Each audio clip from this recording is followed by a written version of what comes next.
All right, good morning, everybody. Today is Thursday, September 18, 2014, and this is Before the First Cup with Jules, Zorie, and Lady Pitbull here on UCY.TV. Good morning, ladies.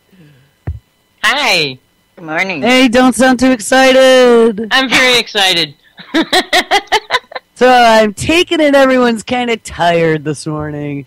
I'm actually doing pretty darn good, even though I'm late. I'm always late. Late? You weren't late? Yeah, I only woke up 20 minutes ago. Oh, that's normal for me. I actually got up. I opened my eyes this morning at 8:22, which Wow. quite a bit later than normal. And of course, I got out here at 9. 8:59, I think, is when I logged in. So, Wow. yeah, it's all right. So, how's it going? Great. It's a beautiful sunny day here, and it's like 60. I think it's going to go up to like 68. It's just going to be really nice. I'm almost scared to ask Zorie, how is it over there? Well, it was supposed to rain, and it didn't, and it's already 71 degrees. It's going to be hot again. How hot? I don't know. I just have my little widget at the side. It tells me the temperature now. That's all I go by. But it'll probably get up into high 90s to 100. We're like going through a heat wave here. Mega drought. Mm-hmm. Mega drought. And how long is it supposed to last? You read that the other day.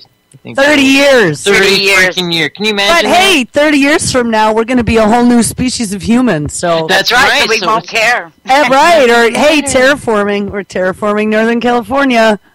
And guess Really, the what? whole You're the planet. first ones to go with all the chemtrails and the radiation hitting you. Okay, you don't have to rub it in.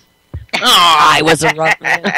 Speaking of new species of human, though, I did see in my 5 minutes of drinking a cup of coffee and scrolling the latest uploads that some dumbass, and probably more than one dumbass, but there was a dumbass in the picture, had actually lined up at Oxford University in England to be one of the first humans, besides those 4 Ebola doctors, to get the Ebola vaccination.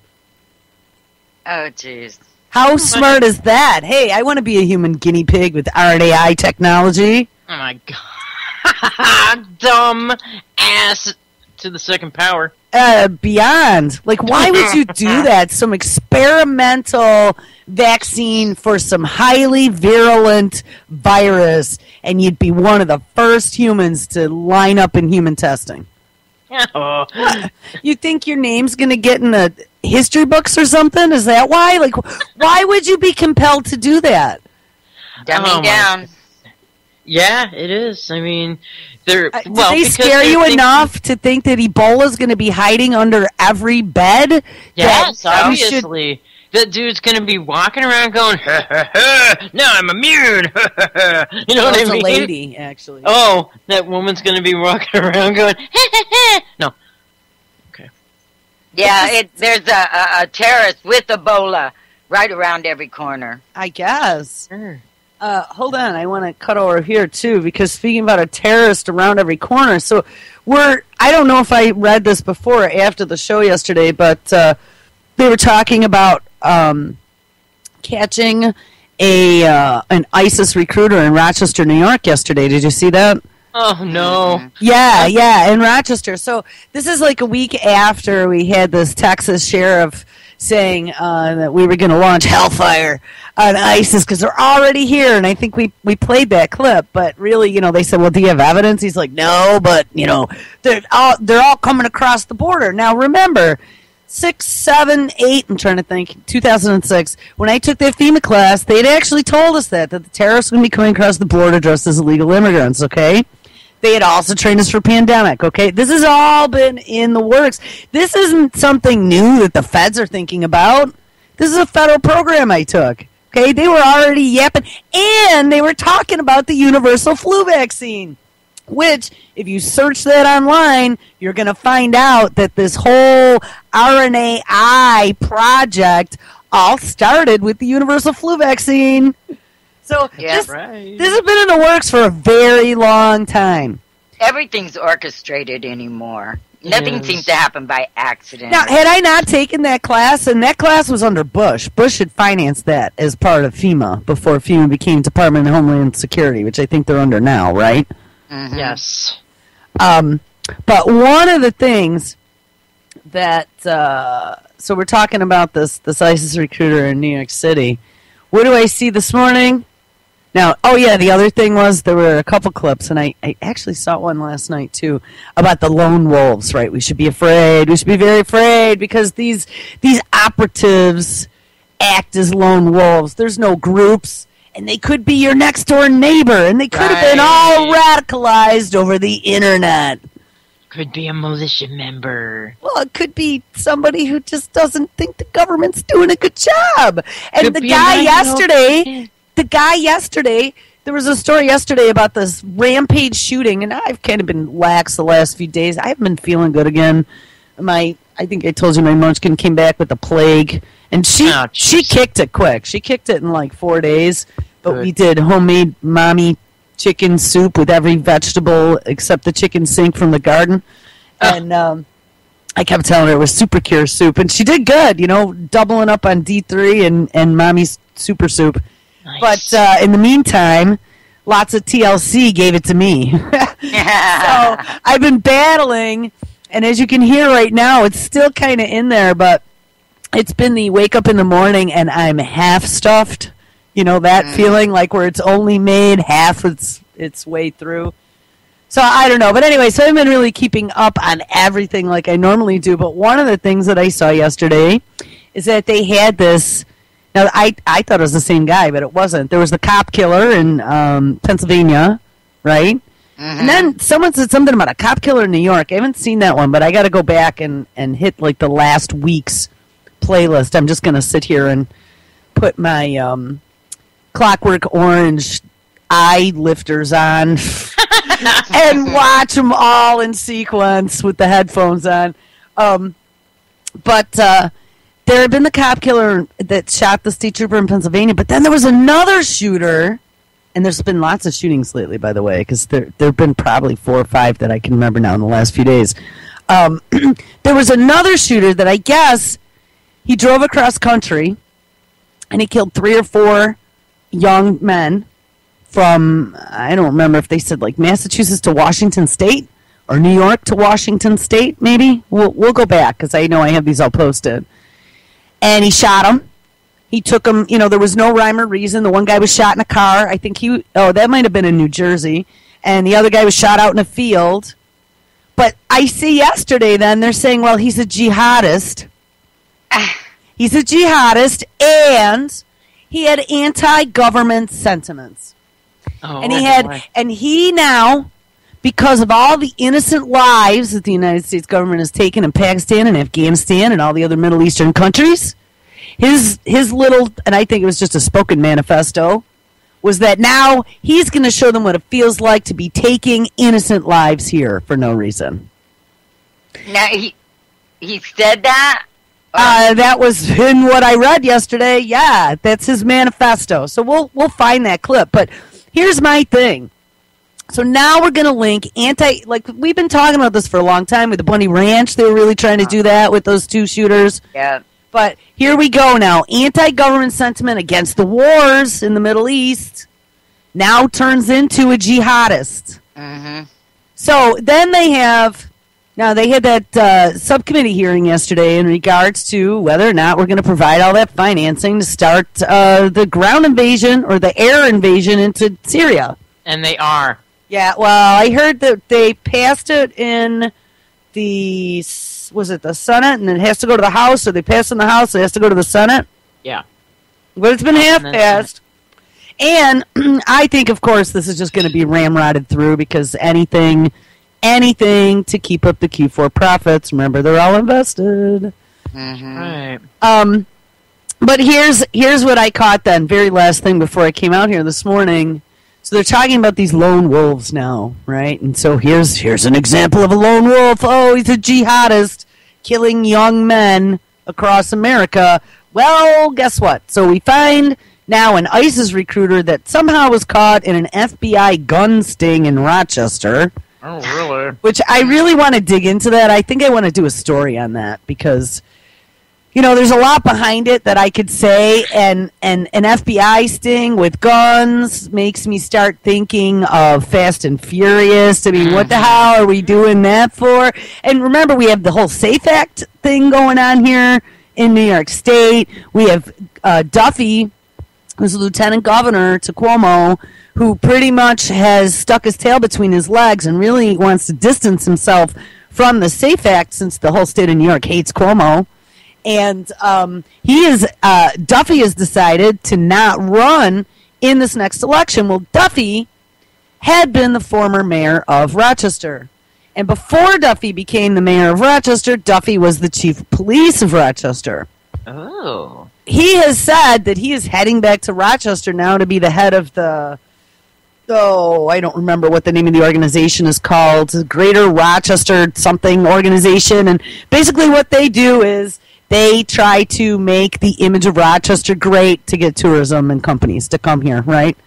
The Greater Rochester Enterprise or something it's called. So that's what he's been kind of tapped that he's going to take on when he comes back. So, wow, wouldn't that deflate his big balloon for getting businesses and tourists to come to Rochester if it made headline news that we had a jihadi ISIS recruiter in Rochester, New York?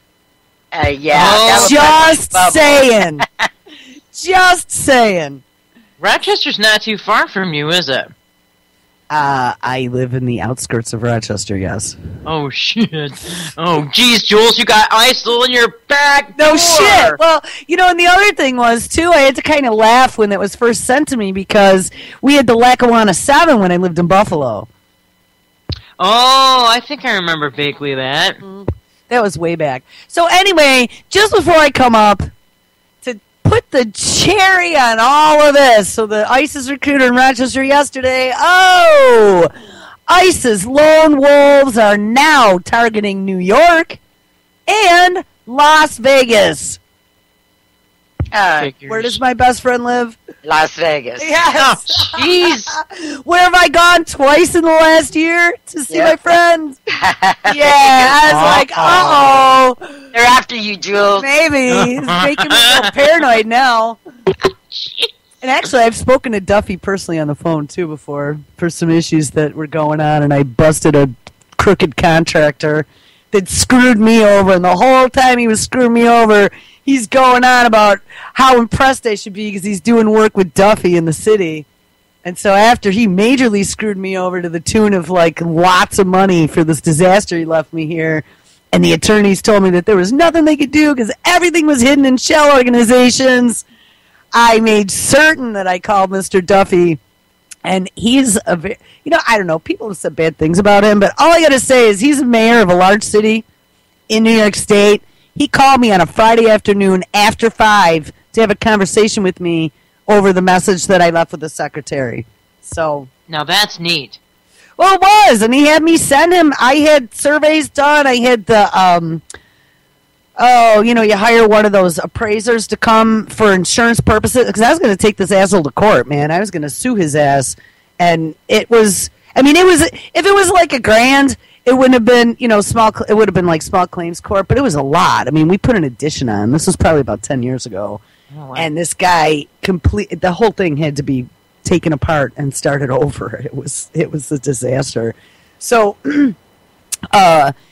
this dude anyway was doing low income housing. Supposedly, he cut a deal with the city. Well, I figured that the city should know what type of a contractor they were dealing with. Absolutely. And I had actually dug up another one of this guy's victims as well. I had remembered. He'd given me their name once. And sometimes my memory is good. And I happened to use my sleuthing capabilities for searching the internet, and I happened to find her, and I called her, and oh my God, theirs was a whole house. It wasn't just a small addition on the back. He destroyed their house. He sprayed their entire crawl space underneath, and it was a cottage on one of the Finger Lakes, by the way, so we're talking some big money property. He had gone in and filled the entire crawl space after he hack jobbed wiring and pipes for because he was putting in bathrooms and doing all kinds of shit. He filled the entire crawl space with spray foam. What? Oh, yes. They ended up having to raise the house. It was he destroyed it. And this woman and her husband, this was their retirement. She was crying to me on the phone. It was horrible. She had attorneys, and she discovered the same thing. Everything was hidden under shell corporations and entities that don't exist and divorced spouses and whatever. So there was nothing you could do. And this guy we found out he'd been changing his name. This was like the fourth name he had for the company. And it is just unbelievable. So anyway, long story short, Bob Duffy actually got involved in that. He took both of I called the woman back. I said, Duffy wants our reports that we got from, the people that inspected our property after the disaster this dude made. We sent him all the attorney files. Duffy called me back to tell me that they will not be doing business with that dude. And he was blacklisted from doing business with the city of Rochester. So, I don't know. For as much as people have said about him, I have to say that I was pretty impressed that he at least listened. So did they ever catch that guy and prosecute him, or what? God, there's really no way. I mean, I spent some cash and I got a good attorney because I was so pissed. That guy actually physically threatened me in my house one time when I was on to him, and I put a stop payment on the next installment of the check, and he got a call from his bank, I guess, saying that I put a stop payment on the check while he was here. Man, and that's smart. My husband had to come home from work. He was going to, break the guy's neck. Oh, this dude was flipping out on me with my 6-month-old in my house. Oh, my God. Oh, yeah. He was all psycho. That's grounds for justified shooting right there. I don't know. But he threatened to burn my house down. He threatened to pour gasoline on it. What? Oh, he was a psycho, man. Really. That was many years ago, but call the cops. Well, who know? I don't know. I think he had some connections to organized crime somewhere. I wasn't going to fuck with anybody, but yeah. Anyway, the city couldn't even prosecute him. He didn't do anything to the city. Well, I know, but they represent, the community, the people there. I don't live in the city. I live in the suburbs, but... Oh, okay. He probably just went to somewhere else, another state, and pulled the same crap. No, all these businesses, too, were in the same state. They were all in New York, just different names and everything. So, I mean, he could have very easily just gone and changed his name again, laid low for a little while, and started all over. I'm sure there were lots of people out there that he scammed that I didn't know about, but... You know what? Loose lips sink ships. He screwed himself. He was so into stroking himself all the time, too, talking about how great he was. And I really think now that I know a lot more about personality disorders, he had that narcissistic personality disorder. But he sunk himself. Sounds like it to me. So what about this jihadi over in Rochester now? Well, yeah, so let's see. I don't even know. I don't think I even posted that on my personal Facebook page because, who really wants to be posting anything about jihadists on their personal page? Not me. Here it is. Hold on, I'll pull myself in. 1 second, though. Let me make sure that the stream is turned off, which it is. This is the morning rigmarole. Now I have to remember what my name is. Always hard. There we go. And is it going to ring? There we go. Wow, listen to that. It sounds like the NSA is the car window open. That's hilarious. All right, here we go. Rochester, New York man accused of recruiting ISIS fighters. Like I said, the story kind of read a bit strangely, and I really want to do some more research. I think I'm going to do a story for Anti-Media on this because this just every day that I see another story about this between the lone wolves, then this dude, now Rochester and Las Vegas, just makes me think of what was her name? Not Rosanna Dana, the one who was the woman, Gilda Radner. Oh, Gilda Radner on the original Saturday Night Live, where she would go to bed and she didn't want to go to bed, and her mom and dad are like, "Go to bed, honey," and she's like, "No, but there's gypsies under the bed," and they're like, "No, honey, there's no gypsies under the bed." "Yeah, mom, dad, they're there, they're in the closet, they're under the bed," and they insisted that they weren't. They closed the door. She's like, "All right," and then as soon as the parents were gone, the gypsies would all crawl up from under the bed. I remember that. Yeah, so I got to do a story on this, but this seemed kind of kludgy because it was all involved with the FBI and this gun sting, and he was buying weapons, and he was recruiting people who wanted to maybe go to Syria. He was going to help them get there.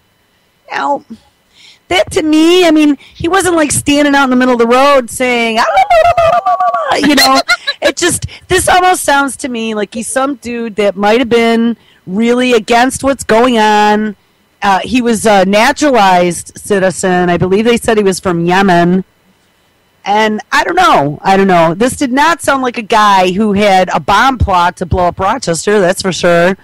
And what's interesting that came along with this and all the other stuff I've been talking about, in the last 2 days, the Justice Department announced that they were starting a new program that was going to, how did they say it, discourage, I believe, and we'll find those too, people from the United States flying overseas to go fight with the jihadis.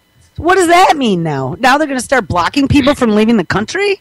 Uh-oh. Yeah, it was with criminal Eric Holder came up with the program. Right. Yeah, criminal. The Criminal Justice Department. That's Isn't that what they call it?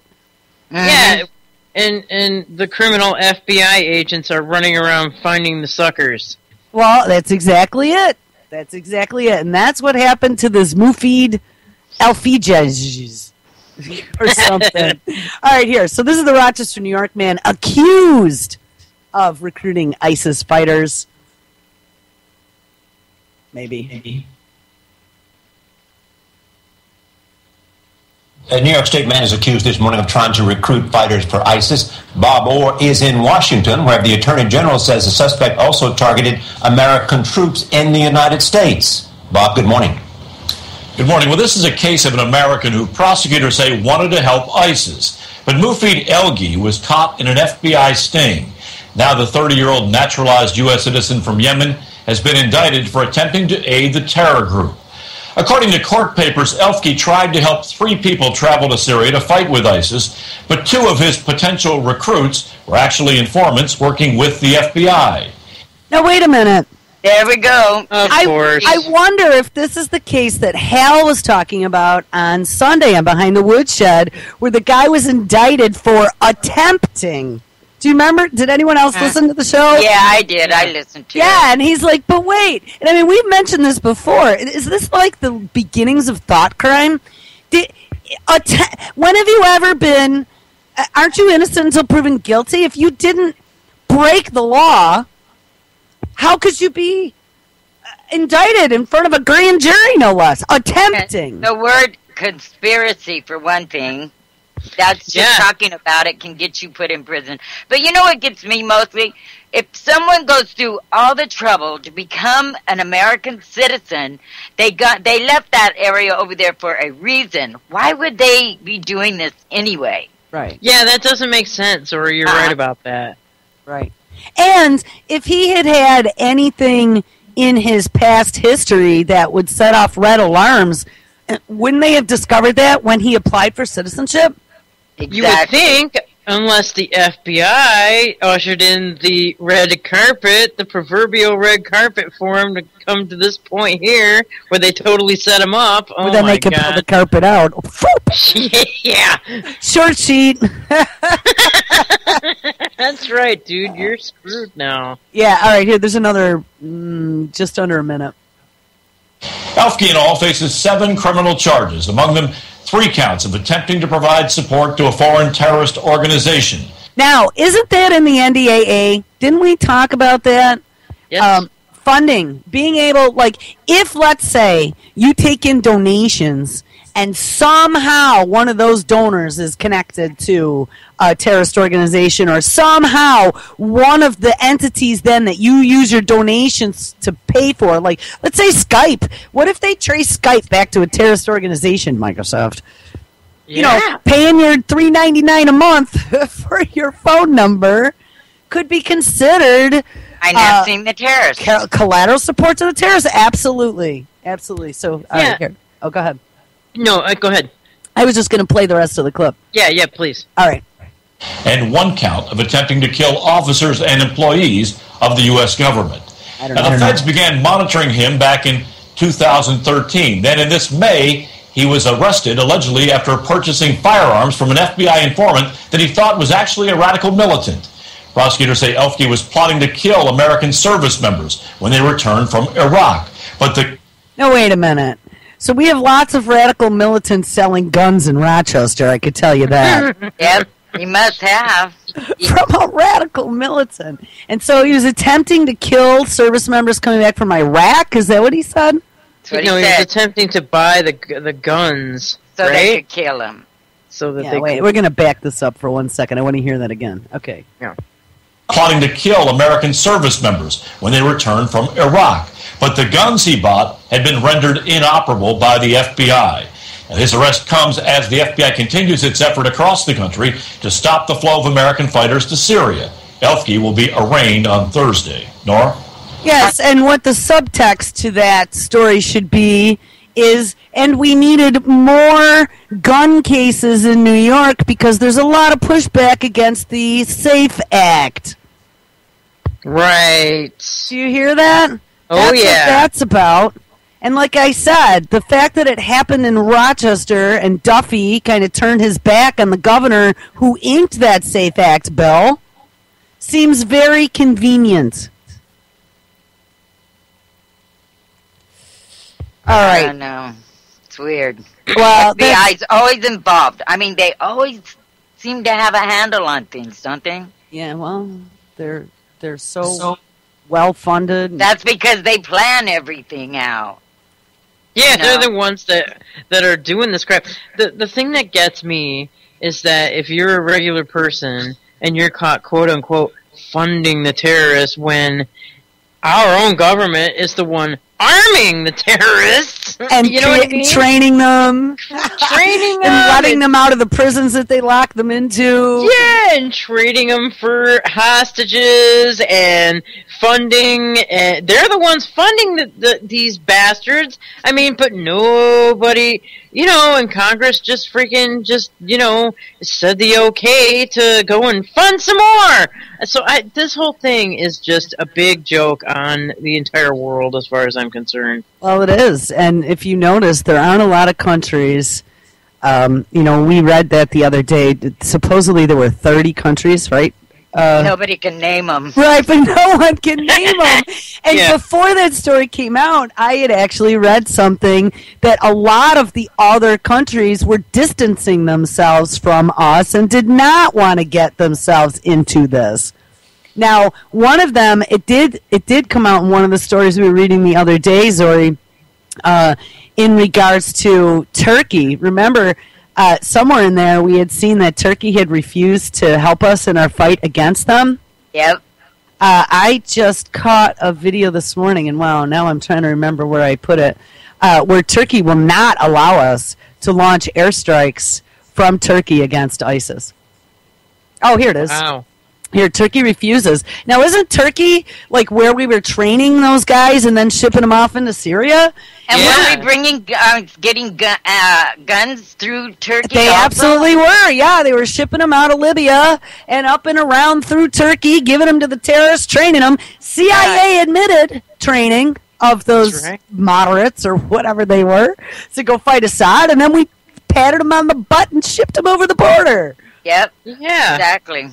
So, all right, here, we'll play this one. Turkey refuses to allow its air bases to be used for military strikes against ISIL. Right, because we probably turned on them like we do everybody else. Oh, hell yeah. There was a story, and I'm trying to remember the details now, but I think they caught Turkey with their hand in 2 cookie jars.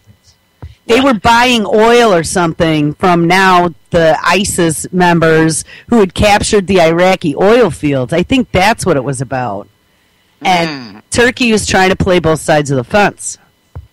in the United You States. mean like the United States? Yeah. Yeah. Hey. Thanks. Exactly. Yeah, they got wise to our playbook, I guess. Yeah. We don't like that. Saudi Arabia too. Yeah, so all right, here. I want to play this. At an international conference in Paris, more than 20 countries undertook to support the Iraqi government in the battle against the ISIL terrorist group. Turkey, which was one of the NATO members taking part in the conference, has said that it will not allow its airbase at Incirlik, some 100 kilometers from the Syrian border, to be used for airstrikes, amid concerns over possible civilian casualties among its own citizens. Well, there you go. Humanitarian reasons. That's always a good cop-out. First of all, Turkey has 49 people, hostages, taken by ISIS, so it's an important security question.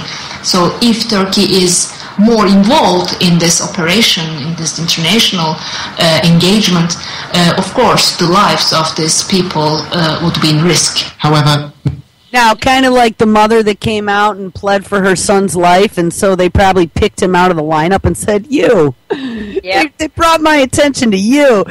I don't know. If you had 49 hostages and so you decided to back off, whoever's orchestrating this is probably going to pick one of your hostages next. What do you want to bet the next one's going to be Turkish? You wait and see. Oh, Just to say, screw you, Turkey. You I watch. think you're right. many analysts believe that there is more to Turkey's reluctance to take on such a barbaric foe right on its own doorstep. They accuse the government of at best turning a blind eye to extremism so long as it fits in with its own regional priorities of becoming a regional hegemon and following a policy of neo-Ottomanism. Turkey wants to do anything to topple down the Assad regime. So it started with collaborating with those moderate Islamists. Actually, it was the Ikhwan in Syria. And then it followed with some far radical groups like Ahrar al-Sham, and then even it is claimed that even to some extent had collaborated, not collaborated, but helped the Al-Nusra Front, which is the Al-Qaeda branch in Syria. Analysts See? He just actually said that's what it came out, that Turkey had been helping him that whole time. Absolutely. And I think that's why Turkey doesn't want to go now start bombing them. Turkey's been in the middle of it the whole time. Yeah, they're culpable. They sure are. say that Turkey's foreign policy has been decidedly neo-Ottoman at least since 2009, when current Prime Minister Davutoglu was the foreign minister. Earlier this week, President Recep Tayyip Erdogan offered to host exiled Muslim Brotherhood leaders who have been asked to leave Qatar. While Ankara continues to debate how and to what extent it will contribute to the international coalition against ISIL, the Turkish government is under pressure to stem the flow of extremists crossing its borders to fight for ISIL terrorists in Syria. Nada Fekri, Press TV, Istanbul. Now, here's a question. I just caught at the very end that Turkey has offered to host the Muslim Brotherhood's leaders that have been asked to leave Qatar. Now, when they were exiled, and actually they were some of the big bloody murderers that were let out of some of these prisons, they were told that they had to go to Qatar. They were being put like under house arrest. And I had watched a couple stories about what it meant to be under house arrest in Qatar, and people were screaming because these guys were living in the lap of luxury. Okay? Now, Qatar is another one of the puppet governments like Saudi that we've found out now they're behind a lot of the financing of the ISIS terror. Yep. So now Turkey's offering to take them in? Yeah. My God, this thing just keeps going and going and going. This is one giant, like, sticky... Cluster F. Yeah! I mean, absolutely. It's just, it's a never-ending sticky wicket of everybody trying to cover their freaking tracks in this thing. Well, and everyone trying to screw everybody. It's like you turn around and they stick another knife in it. Jeez. It's just... Everybody better start getting wise. I mean, I was watching John Kerry with the hearings yesterday, and the Code Pink people were like holding up these pink fluorescent signs behind him saying more war equals more terrorism, stuff like that. Yeah, no, the protesters totally got in the middle of that. They were asked to leave. Some police had to come, and Carrie responded. There's a clip of that too. Carrie responded to the protesters. Awesome! I'm so glad. I got was that one hoping queued that you up. would have that. I knew you would, Jules, because you're rented puppet. But let me just go back really quick.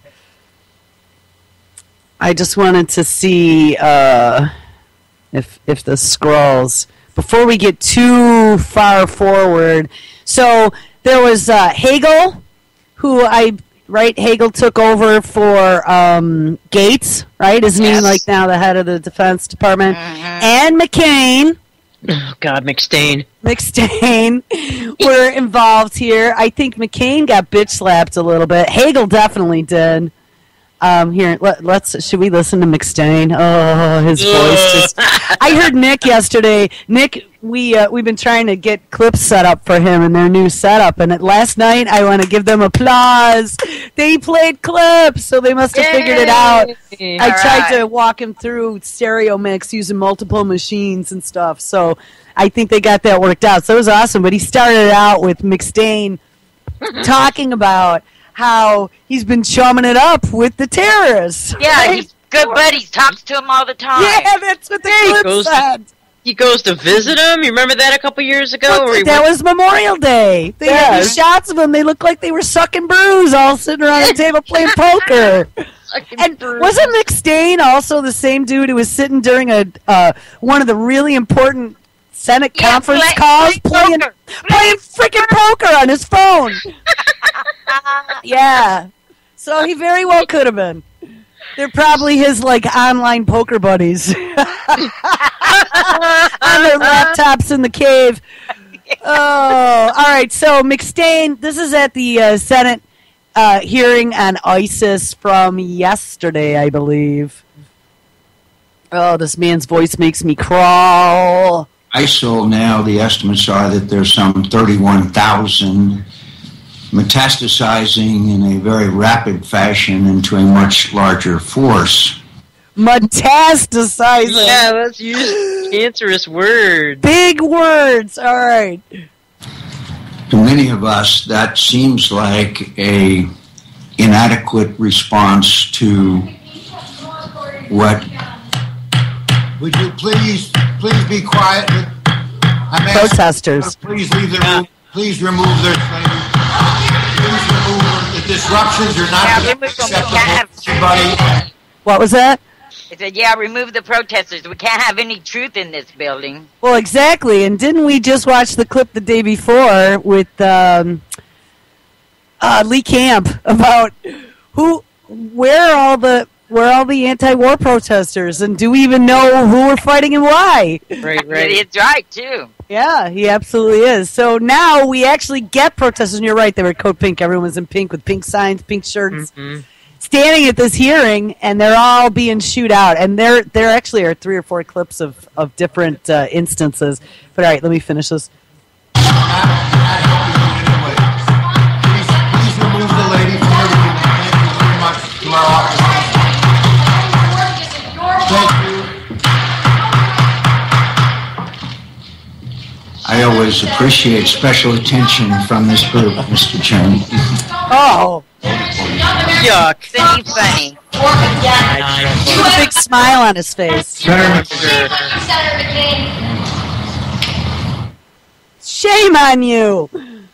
Oh, it just really pisses me off because isn't this the forum where, these guys are elected members of Congress, elected by the people, and isn't this the forum where we should have a voice at a hearing? Yeah. Oh, yeah, and be able to say, we don't like what you're doing. Or, I'd seen one of McCain's town hall meetings, and this really blew my mind. The man, the smirk on his face, this guy was telling him how wrong the Iraq war was and how they were guilty of all these things like, him being over there with the terrorists and stuff. And McCain just kept this grin on his face. The whole time this guy was just reaming him. And then he said to him, well, I got elected. You can go ahead and run. Oh. That was his answer to this man. I think he was a vet from Iraq. Anyway, and he was saying how horrible it was. And McCain just had this weird smirk on his face the whole time the guy was talking. Yeah, I think McCain has a couple screws loose, honestly. I do too. But yeah, he's so full of himself. He thinks he's perfect or something, Well, he thinks he's beyond the law, absolutely. Well, he is. They all are, it seems like. Well, yeah. And he's making money on it. What does he give a shit? Yep. They don't care about us. None of them. They don't care about us. When are we going to realize that? Why even try and get through to them? Because it don't matter what we say to them. They don't care. No, they don't. So, go ahead. He keeps getting elected year after year, 4 years after 4 years. Every time, it's the freaking voting machines. Well, think about it though. Back in 2000 and was it 8 or 2004, where we had McStain running against Barry. Oh yeah. I mean, would we have been in better shape with McStain as the president and dumbass Palin? They both they all have the same agenda. It doesn't really matter. Mm-hmm. That's right. Well, and he was known, though, remember, as the war neocon. Yeah, but the truth came out about that, too. Yeah, well, and Barry was painted as, like, the peace president. So what a joke that was, huh? Yeah. Big time. So here's one other clip, too, that I totally forgot about. So we hear about Turkey now. Turkey is not going to allow them to fly planes out of their base on the Syrian border. We had mentioned Iran the other day, and Iran, now, couple different things. The Grand Chessboard, the two places that the powers that be have wanted to knock off the board was one, Syria, two, Iran. Those are the two countries that are still left in that region that need international banks and need to be taken over, destroyed, and then rebuilt by Halliburton. That's right. Yeah, so Iran, Ahmadinejad got out of power. Now they have this new, I always forget his name. He's an Ayatollah, isn't he? Yeah. I can't remember the new guy's name. I will if I see it.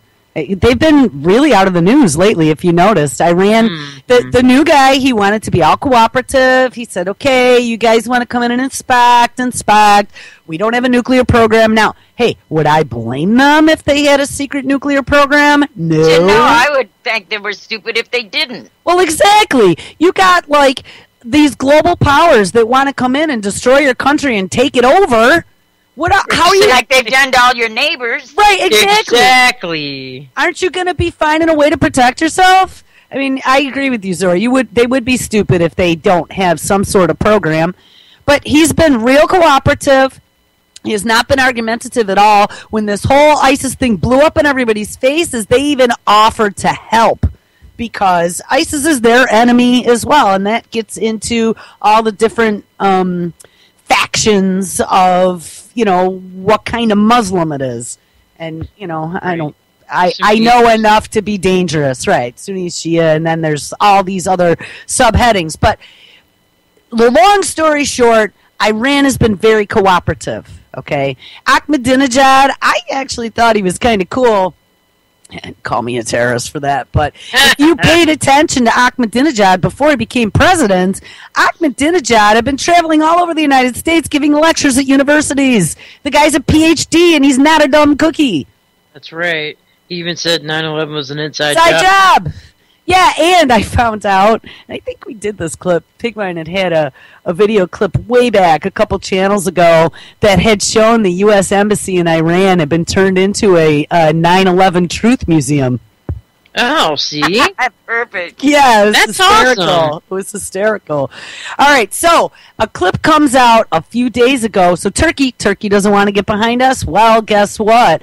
Iran, after the very beginning, saying, well, yeah, we'll help you. And then we kind of gave them the face palm and said, no, we don't want your help. Well, now Iran is rejecting the U.S. request to cooperate in the fight against ISIS.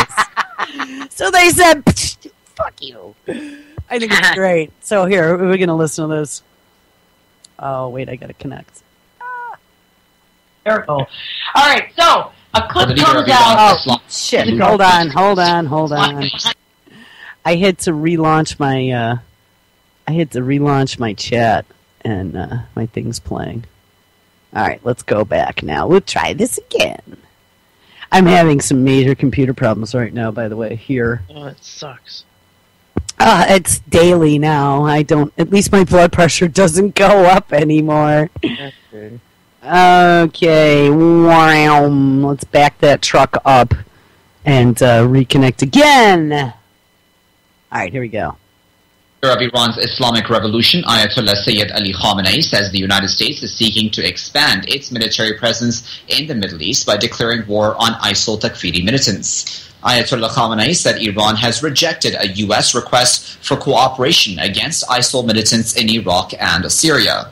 Iran's leader described as, quote, absurd the international conference underway in France aimed at countering the rising threat of ISIL. He noted that there is ample evidence regarding U.S. officials' double standards on whether or not to invite Iran to the conference. The leader emphasized that it was, in fact, the Iraqi army and nation who dealt severe blows to ISIL. Ayatollah Khamenei made the statement after leaving hospital following successful prostate surgery in Tehran. And that's absolutely true. You know, Nick actually talked about this, and I think we talked about it a few days ago about those... it started with a Y, the Yafrikis or whatever they were. That religious group that supposedly ISIS chased up the mountain. Oh yeah. Who then, on that humanitarian grounds, we approved airstrikes against ISIS in Iraq. Before that, we had only sent quote unquote ground troop advisors in there. And it had come out then afterward that the Iraqi army had actually rescued them before we even got there. Right. The same thing happened with sending in strikes and troops into, I believe it was Nigeria, over the Boko Haram and the girls. I had seen a report that they rescued the girls long before we got there, and then that story got covered up. And that was out of an African paper that news came out, by the way. See? Yeah, and like you said, we have double standards, that's for sure. Mm-hmm, absolutely. Right, so good for Iran. They're calling us out again. They don't like that. They don't like that. But, no one wants to listen. Here's the game. The game is that they make you think that all these other countries are the bad guy. But what's coming out is that we're the evil bastards that are orchestrating all this shit. That's correct. I want no part of it. Have the balls to say anything are these other countries. Mm-hmm. That's right. And they at least get international attention, which I applaud. We're going to get wrapped up and thrown in a Guantanamo-esque prison here shortly for opening our mouths. You know that's coming. Yeah. You know it. We're lone wolves, apparently, and we're recruiting. Right. If you say anything against the government, you're a recruiter for terrorists. It's bullshit. I was raised in a country where we had free speech. That was the one thing that differentiated the United States from any other country out there. We had the right to speak our mind. Mm-hmm. Not anymore. Apparently not. So, no, not anymore. The U.S. has a new program to restrict citizens eager to join ISIS. The U.S. is launching a new series of pilot programs designed to deter and restrict eco-Americans from joining extremist groups. The U.S. Justice Department is exploring ways to stop Americans who want to travel overseas and join terror groups like ISIL. The announcement comes after an ISIL militant, who many intelligence officials believe has a British background, showed the killing of a third Westerner on the Internet. David Haynes was a British aid worker. His apparent death at the hands of ISIL follows American journalists Stephen Sotloff and James Foley. U.S. Attorney General Eric Holder says he's dedicated to preventing Americans from sympathizing with ISIL. We have... What? Now, wait a second. What's next? So you can't even sympathize with somebody?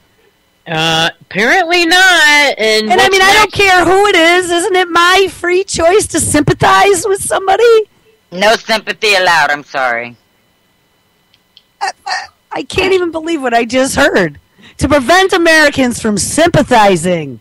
It completely and sets wanting the precedence. Who's going to want to leave here and go over there in the middle of a fight? American. What American wants to do that and fight for the enemy? None. I mean, common sense. I mean, it's just, it's so far out there.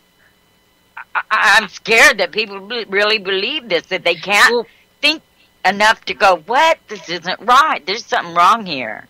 So it sets the precedence for them to label anybody a jihadist, and then to start it, because if they end up succeeding with this little pilot program over there with this, then they're going to bring it back here to our shores and say, oh, we're going to deter you from sympathizing with people who speak out against the government. Well, right, and see, that's what this reads to me as. A sympathizer is somebody who isn't agreeing with the status quo that they're trying to pump out into your brain. That's correct. Silent, obedient consent. I'm actually, geez, the search engines aren't working anymore. I don't know if you guys noticed that, but my notebook that started happening on yesterday, search engines would go nowhere. Anything I typed would tell me page not found. Mine did that for about an hour last night, but then it came back. Yeah, mine too. That's exactly what it did. And you and I were talking, right? This is almost like they're poking around now, getting ready. Poke, poke, poke, poke, poke. Right. Let's see if we can disconnect this, plug it back in, disconnect this. And there were a bunch of people in chat having similar problems. Really? Oh, they're messing around. Yeah, there's some weird stuff going on right now. My wireless connections. Now, I thought, though, there were solar flares. By the way, the sky is super dark here right now. It's like it's nighttime outside. Really? Yeah, I thought it was supposed to be nice today, but it's like, makes me want to crawl back into bed. That's terrible because it was nice here yesterday, and usually our weather gets to you the next day. Here, so let's read the Merriam-Webster.com online dictionary definition of sympathize. And wait, we can maybe. Is it going to work? Oh, plug-in blocked. Look at that. I was going to play them saying the word sympathize. So I'll do it. Sympathize. Sympathize. Intransitive verb. To feel sorry for someone who is in a bad situation. To feel sympathy for someone because you understand that person's problems.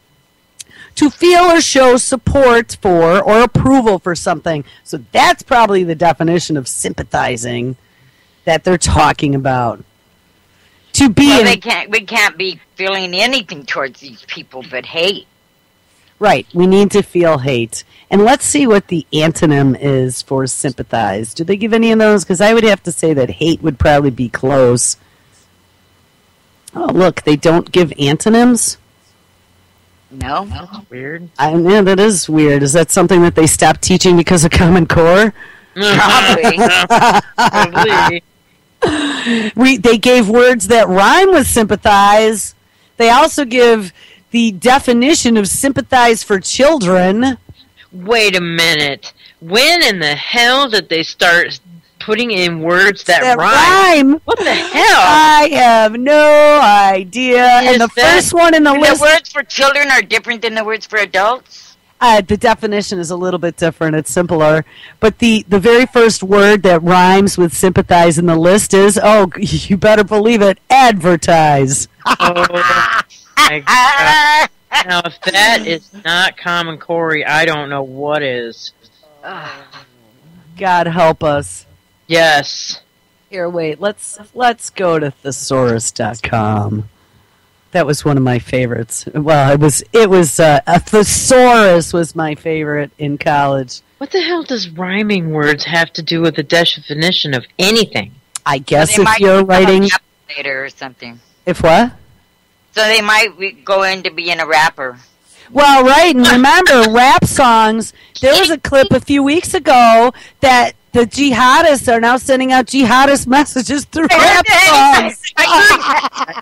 I'm like, is this the jihadi rap from straight out of Hollywood? I guess. I mean, honestly, they are just going so above and beyond. Everything is jihadi terror. Everything. And everybody's going for it. Zorie, you're right about that, about the rhyming words. It's gotta be for rappers. When you said that, it just sounded insane, but now that I think about it, I think you might be right about that. That's okay. We're going to find the jihadi rap video. Oh, yeah. You remember the jihad? You remember the Ebola rap? The Ebola song was kind of like African rap about Ebola. Wow, my whole computer is going into not responding mode at the moment.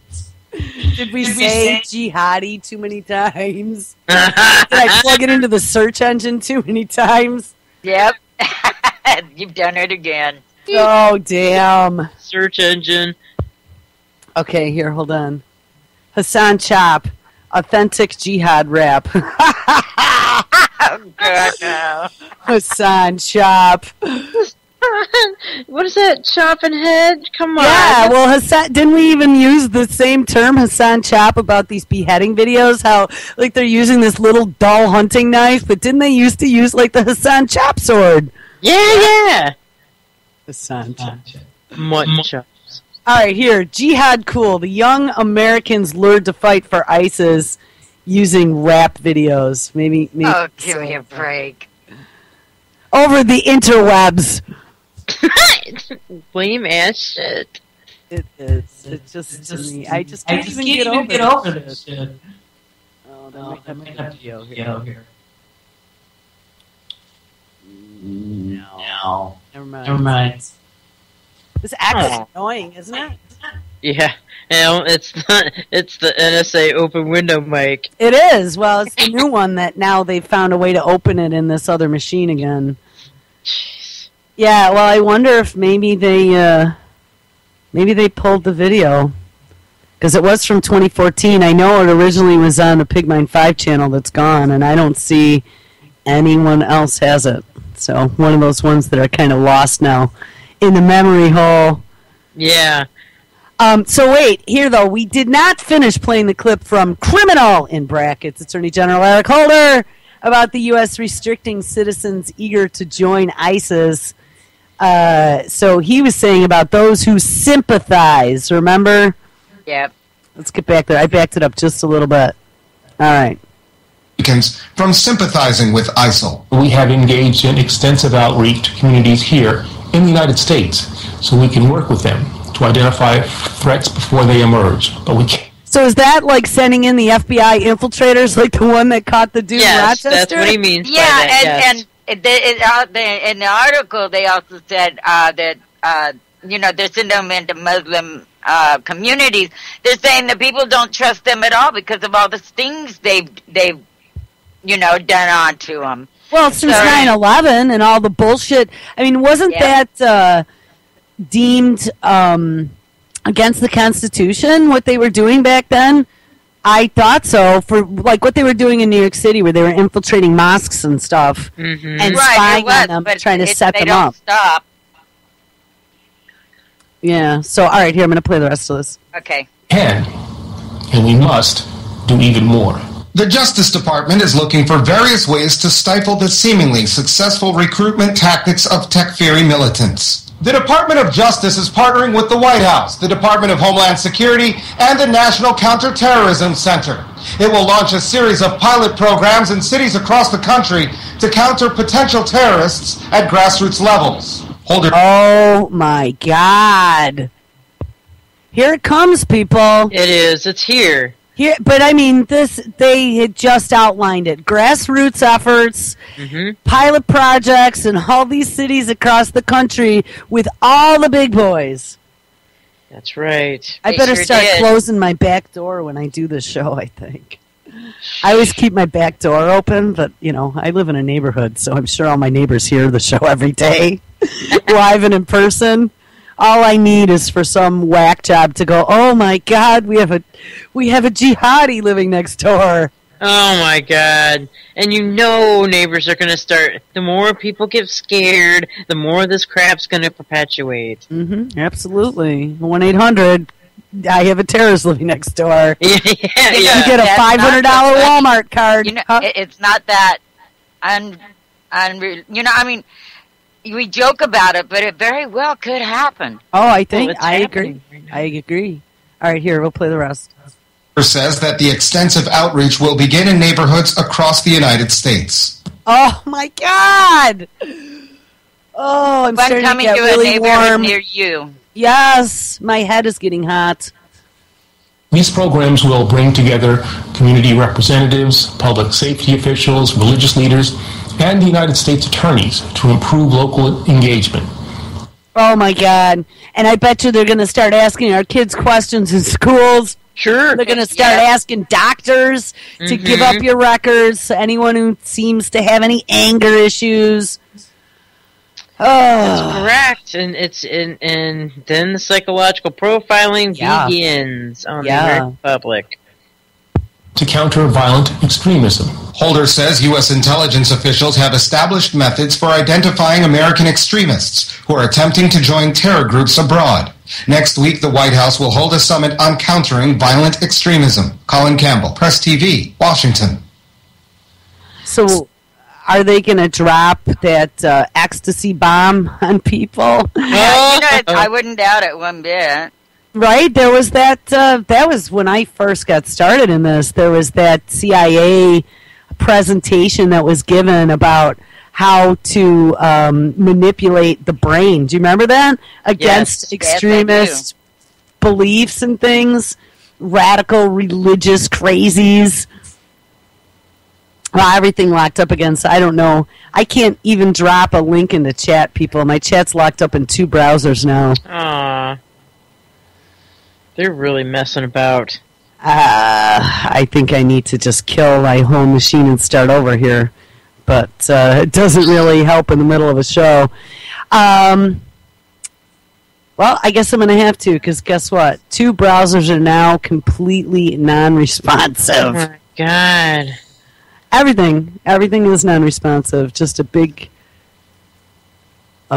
not responding across the top for every link there is. So you had all this stuff open that you were going to cover, and now... Well, no, I put them all into my feed, so I just need to get back to the page. Oh, By the way, other people post to my Behind the Curtain page, which is where I put a lot of the news stories that I talk about in the morning, and I do a lot of stuff. I mean, it's a lot of international news, and then, intermixed with that are other hosts' posts that they post on there, as well as some other things. I'll find interesting stories around the web, but it makes it hard sometimes for me in the morning to get to exactly like the stories I want to hit. So I do have a Facebook page that I started a while ago, and I never maintained because I already have like 13 of them, and it hasn't. Well, because everything is for different topics, and sure. When you funnel it all into one, then it all kind of gets lost in the shuffle. So when a page is dedicated to a certain topic, it helps sort things out. But I still need one, and even the Before the First Cut page, that's what that was for. That was going to be just for clips I talk about on the show, and the Before the First Cut page has turned into all the psycho, DARPA, hijacking the biological life on Earth page. You know what I mean? That's all that's on there. So there's one more page that I still haven't enabled, but it's been created, and it's called Shit That Pisses Me Off. And you know what? I think that's going to become the official page that gets all the stories to be talked about on the show. Because isn't that exactly what it is that fires me up in the morning? Absolutely. Shit that pisses me off. So how fitting is that? I wonder if there's a Shit That Pisses Me Off Facebook page. No, that's what it's going to be. It's a Facebook page called Shit That Pisses Me Off. That's funny. I love it. And I wonder who put it up. Me. Oh, I missed that part, because that would be the perfect thing for them to put up to get leads to whoever's unhappy about what they're doing. Oh, well, I think it's a little late for me. A little bit, you think? shuts everything down. They keep repeating. Yeah, at least 3 straight years of shows of Jules bitching about everything. I think they figured me out a long time ago. Well, don't try and fly, is what I tell you. Yeah, you know what? I hadn't flown since vacation 99 to right at the end of 99, beginning of 2000 was the last time I had flown until this last trip that I made to Vegas. That was the first time since then. So I hadn't flown. You got taken in the little room with explosives detected on your body? I did. Yes, I did. I remember that. Yeah, and got 3 separate pat-downs, and Maud and her sister groping me. Explosives? They detected explosives? Yeah, on my coat. They said that it was, I don't remember exactly what the substance was, but they're like, well, it could have been from the gas pumps. I know. Or your perfume or anything like that. Yeah. You pump gas because you're running low on the way to the airport? And or you want to fill your tank up if you're going out for an extended period of time. I guess, and it was a winterish type coat. I remember it was actually storming that day. It was one of our first snows, and it was going from like 60 degrees to 20 in like this historic temperature change that was going to go from pouring rain to icing just as I'm getting into. I don't know if I should go. I know. I was flipping out. I really was. I'm like, this is the end. This is all meant to be the end. Woo! And I mean, I hate flying to begin with, and then add all this stuff on top of it. I almost canceled my trip. Yeah, it was pretty scary. And then I get there at 6 o'clock in the morning, and they're detecting explosives on me. And then those assholes kept my bag with all my shampoos, face cream. I get there, and I'm like, where's all my shit? They never put it back in my bag. Yeah. Oh, assholes. Wow, I'm gonna have to. I don't know, guys. I'm gonna have to reboot this whole machine. Everything is dead, like absolutely everything. Every application that's on this machine right now is just spinning, not responding. Oh my god! I'm glad we're still on air. But yeah, well, I'm not using that machine. That machine we're talking on. Then I get the other machine we play clips, and I hit my pages on. I got smart. Don't do it all on one machine. The one that's hosting the call is sitting there doing nothing but hosting a call. That's awesome. Yeah, on my other machine is when I have my Skype on, and that's all that's on over there. And I use the other one for clips and stuff. Well, I don't know. So talk amongst yourselves. I got an issue here for now. Okay, I have one. And, right, and in the middle of all this, a town bans bad body odor from public places. Can you believe that? In the midst of all this, and it says, one Washington state is cracking down on body odor. Last month, the city of Buren passed an ordinance banning certain behavior in public places. Visitors to the city park, city hall, and even the library are prohibited from using obscene language, not wearing enough clothing, and having poor hygiene. Oh, man, 2 or 3 of those, man, they'd be arresting me. At times. Yeah, and then it says, offenders can be barred from the public place for a year. City officials say the measure is necessary to protect the public from foul smells. Oh, people will, unfortunately, have such a bodily odor that it's very hard for other people to be in the same space, the city manager said. Yeah, so like any protesters wearing patchouli oil who don't want to soak their pits in aluminum. Dude, what if somebody farts? I know. Well, then you can't go there for a year. Unbelievable. You know, I mean, in the midst of all this, now you have to worry about if you took a shower or if you did anything that might offend somebody's nostril. Well, I went to the gas station and got gas on my shoes. You know? Yeah. I stepped in cow poo this morning.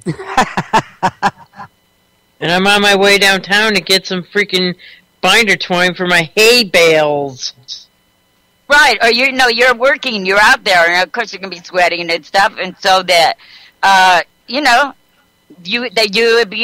banned from that place? What if you're working in that place? Well, then exactly. you can't go to work. If you're a garbage man, you're going to smell pretty bad while you're working. If you're a McDonald's worker, you're going to smell like crap. Yep. You work at a fish fry. That's pretty offensive smelling, I got to tell you. That is just the most inane thing I've ever heard. Well, remember when the Florida banned the saggy pants ordinance? Yeah. So they've retracted it. They found out it was unconstitutional. You can't tell people how to dress. They found out it was unconstitutional? I mean, it seems to me like this all this crap's completely unconstitutional. All of it. We're going to need to wear our new jumpsuits. Orange, preferably. Yeah. Orange jumpsuits. That all have the civilian internee number imprinted on, I think it talked about the lower left leg. Jeez. Yeah. So, I mean, people are just so ridiculous. And what gets me is all this that's going on in the world. And people are worried about other people's smells. And saggy pants. It's so preposterous. Well, there's nothing better. I mean, that's the mentality of people who watch reality TV. Right. There you go. You got it. You nailed it. Well, it is. Worrying about whether or not Snooki gets laid. Yeah. I mean, that's what it's all about. Yeah, there was this guy, a man on the street, and he was at this university. And he asked, lots of people, can you name one congressman? Not for your state or anything, just one congressman. Only 2 could. And that was Rand Paul. One congressman? One congressman. Just name one congressman that is now, sitting in Congress. And this is at a university. Oh, God. And none of them could. 2 could, and they both named Rand Paul. But that was it. Wow, that's surprising. Well, I guess maybe it's not surprising. Yeah. Yeah, but this is a university. Right. I guess they don't teach politics there, huh? It showed him asking at least 10 people. Down. Yeah. So we are in trouble. Big money. You're giving them gigantic student loans that you're getting yourself into debt, and they're teaching you squat. Oh, that's not all. Public university required students to submit sexual history or face disciplinary action. In order to go to this one college, you have to tell them how many times you made love last month, including oral sex, how many different partners you had, and all this. And you have to do it. And these parents are up in arms saying, why are we paying these high, what do you call it now? Tuition. Yeah, high tuitions to have you asking our kids this. They're like, and you have to pass this 1 hour thing to get into college. Is it a Catholic school or something? Is what I would assume. It's Clemson is requiring students and faculty to complete an online course through a third-party website that asks invasive questions about sexual history. Even the staff has to do it. It's called Student Code of Conduct. Well, that's kind of funny if they're making the staff do it, too. Yeah, but, I mean, how can they justify asking you those kind of questions for you to get into a school? Their moral code of conduct. That's exactly the thing. Yeah, the Student Code of Conduct. And this is going on across the country. And so a lot of the parents are getting lawyers now. I mean, this is so ridiculous. And these things, when everything else is going on in the world, they're coming up with this stupid stuff to take a distraction, to keep your, if your mind was thinking about other things. But, yeah. Well, it's probably grooming is what it is. I mean, It's grooming you to lose any type or any thought that you're going to have any privacy. Exactly. That's correct. It's the new way, the new humans 30 years from now. Oh, my God. Just the thought of that just totally sends me into a spiral. Yeah. So anyway, did you get your machine to work? I'm trying to get it to even shut down. Oh, wow. Mine's done that to me a couple times where, I waited and waited and waited, and finally I just powered it down because it wouldn't shut down. Yeah, that's kind of what this is doing. Makes you wonder what they're doing in the background that is taking it so long, Well, there's, I got to tell you, too, anytime I reboot this machine, there's always this one application that is still open, which it tells me. It says you're trying to shut down your computer. There's still an application that's open, and it never has a name, by the way. Really? It has a strange name that you've never seen. Yeah, no, mine never has a name. It's just like a blank where the name should be, but this application is open, which is why I need to then kill the process, it says, in order to shut down. I'm like, the unnamed application. Gotta love that. That is nuts. So that's like dead to rights right there. And it's using so much of your CPU that it locks everything else up. Well, that's what just happened. Like every window, every application, both browsers, everything went into not responding mode. Yep, that's what they're doing. You have to power it down with, shut off the power if that doesn't work. Crazy. It's rebooting now, so. I can't even imagine what it does to you. I'm pretty used to it now. As long as the people listening don't care. And if you do, sorry. There's nothing I can do about it. That's right. It's part of the game we play. Mm-hmm. So, anyone else have any other stories? I don't have anything at the moment. Let's see. I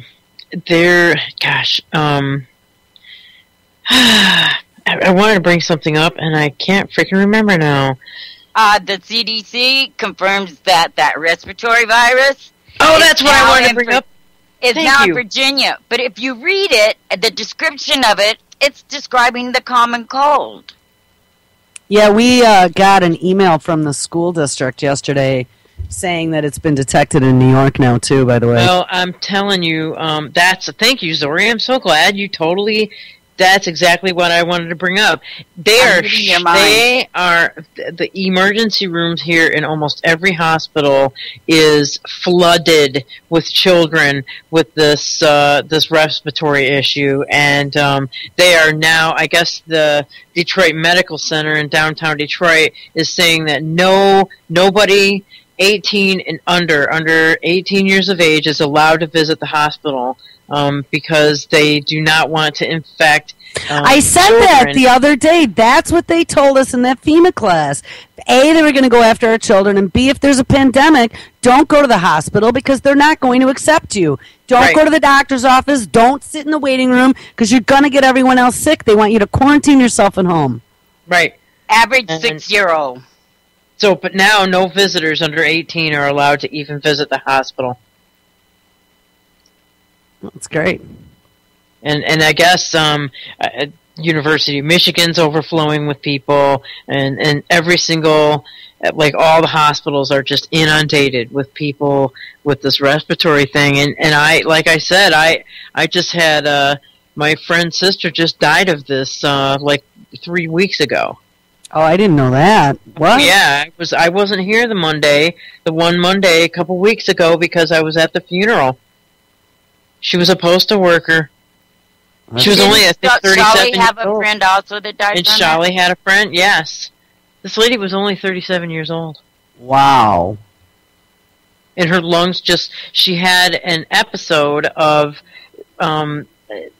coughing so bad that she didn't get air to her brain for 6 minutes. And she was brain dead and then just succumbed and died.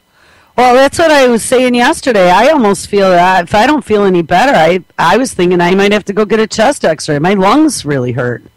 I would go to like a clinic instead of a hospital. Yeah, I never go to a hospital. No. Yeah.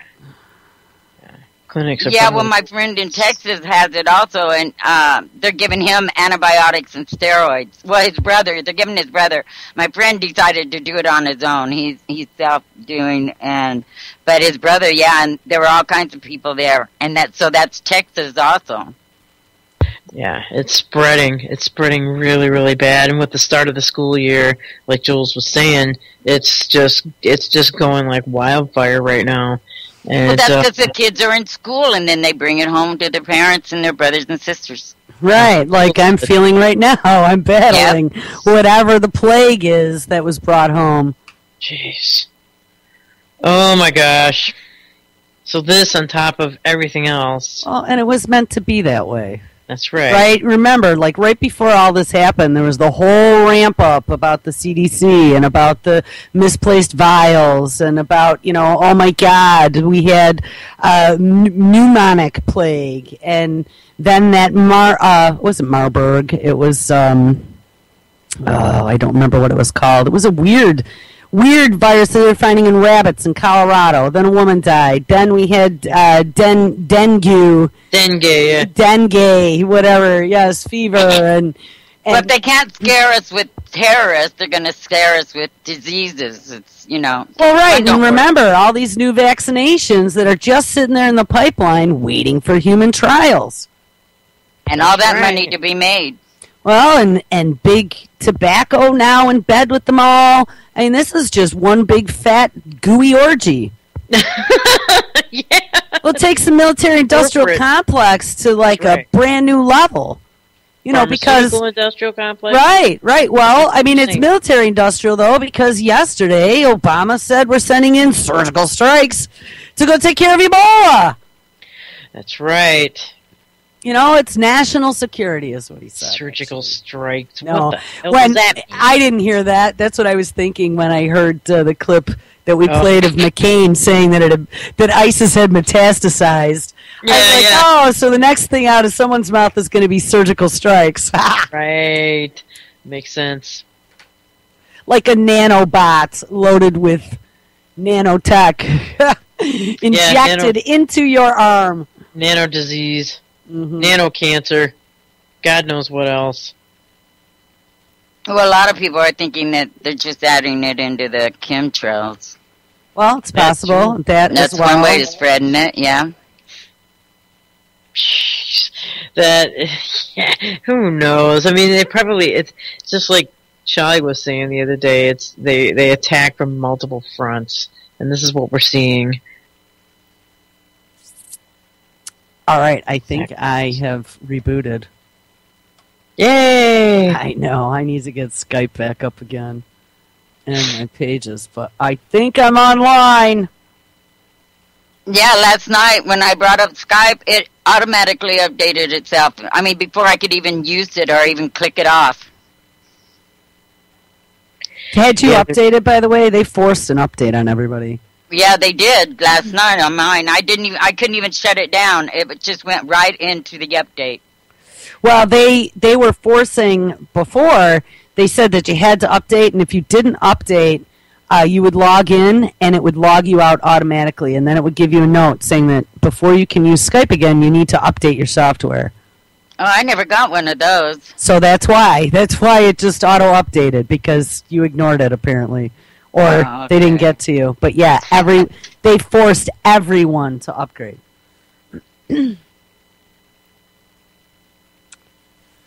Absolutely insane. So we've been getting into all this ISIS living under your bed and being your next door neighbor and radicalized through rap music over the internet. When Charlie was on yesterday, he had talked about that Al-Qaeda magazine, the glossy one that had shown how to make it. Of course, it came out with how to make a pressure cooker bomb right around the time of the Boston bombing, if you remember that one. Of course. Well, if I can log into Skype, if it comes up here. Now, ISIS itself has gotten into the game. Pressure cooker game? Guess what, Zorie? I just went to log into Skype, and it didn't even let me type in my password. And before I even typed in my password, it says, just a moment, we are improving your Skype experience. And it says, updating Skype. Oh, my God. That is nutbag. No intervention on my part. Didn't ask me. I woke up the other day, and my notebook is upstairs. And first thing I do is go and double check Skype, make sure there aren't any hosts with any issues that I need to deal with immediately. And just as I was sitting down in front of it, it was in the process of rebooting already. I was telling Zorie that, and I have a password set on all my machines, and once it rebooted back into Windows, it somehow miraculously logged itself in. Oh my God. I've never seen that before. Something is definitely afoot. I wonder if that's the reason why your machine completely froze up, too. All right, because Skype was trying to force an update, and yeah, it could have been. To force a reboot of the whole system, and then bam, there it's enacted.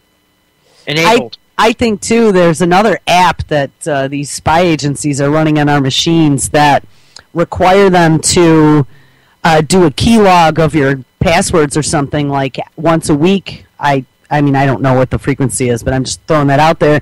Because some of my apps that I always keep open, I keep my stuff open all the time because I'm always working at some ungodly hour of the day, whenever I can get a second of quiet to run down and do something else I need to get done. And so it's always open. But I've been noticing another issue that's been going on is my whole machine will go into like not responding mode like it did today. Mm-hmm. And when I kill everything and then go to reopen it, it does not remember any of my settings. Like, I even log into Facebook, it tells me it doesn't even recognize my browser. Yikes, man. What the hell? Like, it wipes everything clean to force me to log into everything with my passwords. Like, they're double-checking to make sure I didn't change a password or something. Time to update the database. Yikes, man. Yeah, kind of fishy. And, it'd be one thing if I were some Yahoo going, no computers. I probably built 200 computers with my bare hands while eating breakfast on a Sunday morning over a 3-year period, all right? I've been in this shit for 25 years. I know these things inside and out. I freaking designed networks. I was an engineer for years. This is bullshit. I was tech support for 3.5 years, with like every retard on the block that I was supporting. So don't tell me that this is normal, because it's not. Right. It's not. If it was like some wingding going, oh yeah, there's weird shit happening to my machine, I might go, all right. But I know for a fact this is not anything that I'm doing. And it's not just one machine. It's multiple machines, multiple fully separate networks, different connections, absolutely different. So, no. It's not me. You've been hacked. Well, or something. Downloaded. Oh, look, we've updated Skype, so you have the latest version, including all the performance improvements and the general fixes with a fucking smiley face next to it. That's what they did to me last night. A fucking smiley face. Smiley face and a bend over. It should be a butt. Yeah, bent over with a tongue going. Gotcha. Yeah. Oh God. It's that little guy dances around with his, Yeah, the one that down. jumps around. Yeah. All right, I'm going to rejoin this call now. So yes, ISIS now has launched their own glossy online internet magazine. The ISIS endgame. Apocalyptic battles between them and the rest of the world. In the mind of ISIS, President Obama and John McCain are crusaders who will, quote, bring about the complete collapse of the modern American empire. ISIS has published this vision in a slick online magazine called Dabiq, named for the town in northern Syria where the last Muslim caliphate flourished in the 16th century. The Islamic State uses a sophisticated propaganda campaign. They've got images here of fighters with explosions. And intermixed, we've got important phrases here. It burns the Crusader armies with images of American soldiers. Another person portrayed by Dabiq as a crusader, Douglas Ollivant, an Iraq combat veteran and key advisor on the 2007 troop surge who appears regularly on CNN. Under the heading, In the Words of the Enemy, Dabiq cites an article Ollivant wrote in May about ISIS's growing strength. Well, you have to be perversely honored that someone's reading you. But at the same time, you're being incorporated into their propaganda. We take them seriously, write about them seriously, and perversely they then twist this to their potential recruits to say, look, American analysts take us seriously. So they're picking just one CNN anchor who wrote one story about ISIS, and they're featuring him in their online magazine? That's bizarre. That is bizarre. So I would be very interested. Let's back this up. I want to see who this dude's name is. Research project, homework. We need to look into who this dude's background involves. His name is Douglas Olivant. Ollivant. And who did they say? He was a 2007 combat veteran who was responsible for something. Hold on, let's hear that again. Crusader Douglas Olivant, an Iraq combat veteran and key advisor on the 2007 troop surge who appears regularly on CNN. A key advisor to the troop surge? Why would some combat veteran be a key advisor? He looked like a grunt to me. That's interesting. Douglas Olivant. Here, let's look at his Wikipedia. So he was born in 1967. He is a senior National Security Studies Fellow at the New American Foundation, as well as a principal of the O2 Group and an operating advisor to the Monument Capital Group. Most recently, Douglas was a senior counterinsurgency advisor to Regional Command East as part of the International Security Assistance Force COIN Advisory and Assistance Team. A former director for Iraq on the national security under Bush and Obama, Olivant has served two tours in the Iraq War. First as the operations officer for the 1st Battalion, 5th Cavalry Regiment during the OIF-2, and later as the chief of plans for the multinational division Baghdad during the surge, leading the team which wrote the Baghdad security plan. Huh. Oh, interesting. He sounds pretty well connected now, doesn't he? Mm-hmm. International. What was that one group? International Security something? Multinational Division. Multinational. Oh my God. Yeah, where does it say where he went to college? He's a graduate of the U.S. Army School of Advanced Military Studies. He holds a PhD and a master's in political science from Indiana University. Wasn't there something that just happened in Indiana University, I thought? In political theory and American politics, and a BA in political science from Wheaton College. He's also a life member of the Council of Foreign Relations, veteran of foreign wars, and the American Political Science Association. There we go. Weren't some college kids missing from the university? I thought or there was just a shooting or something that happened there. Something like that. Yeah. So all right. Well, now we know why he's in the limelight here. Yeah, CFR all the way. Yeah. All right, so here. Under the heading, In the Words of the Enemy, Dabiq cites an article Olivant wrote in May about ISIS's growing strength. By the way, notice how they didn't mention CFR in the story? Oh, hell no. Well, you have to be perversely honored that someone's reading you. But at the same time, you're being incorporated into their propaganda. We take them seriously, write about them seriously, and perversely they then twist this to their potential recruits to say, look, American analysts take us seriously.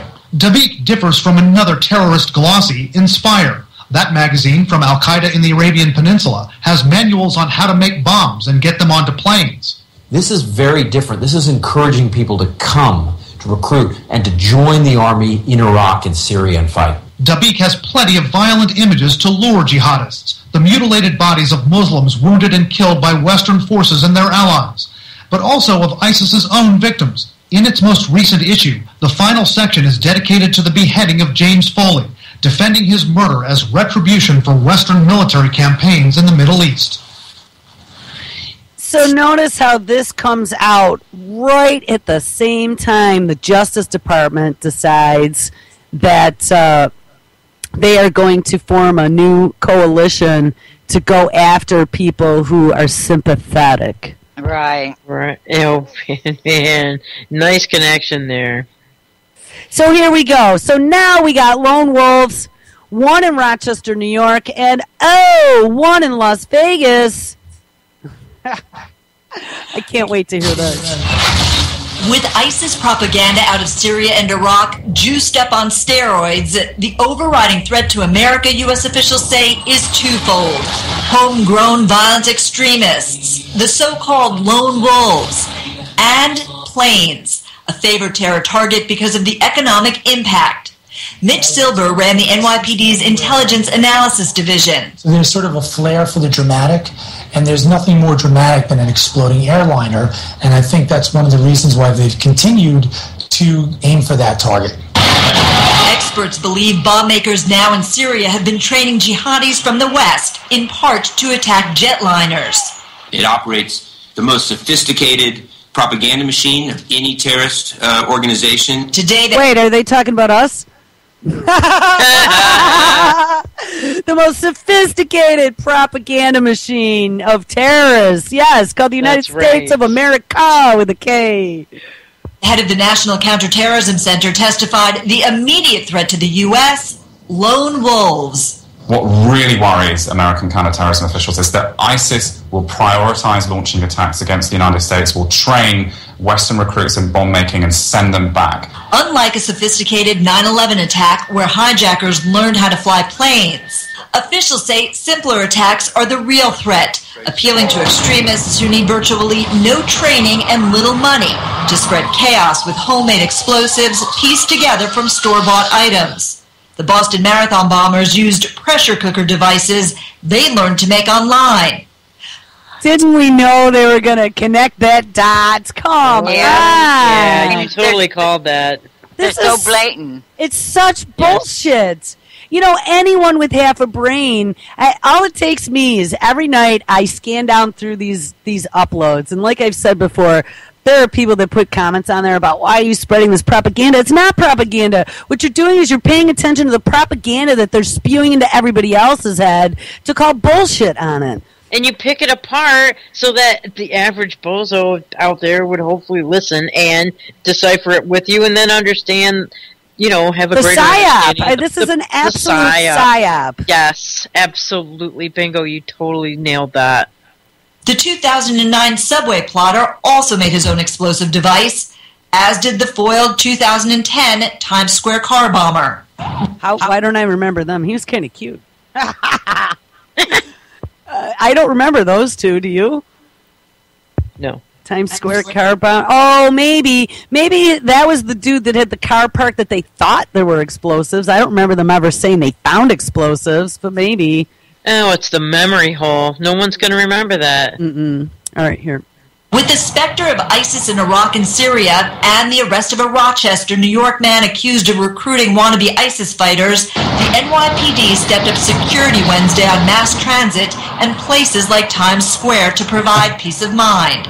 The reality of the emergence of the new potential threats out of particularly the Syrian conflict is something we cannot ignore. The FBI has arrested a half dozen people allegedly trying to travel from the U.S. to Syria to fight with various jihadi groups. Now, there were two guys in Texas, I remember, that were thinking about it.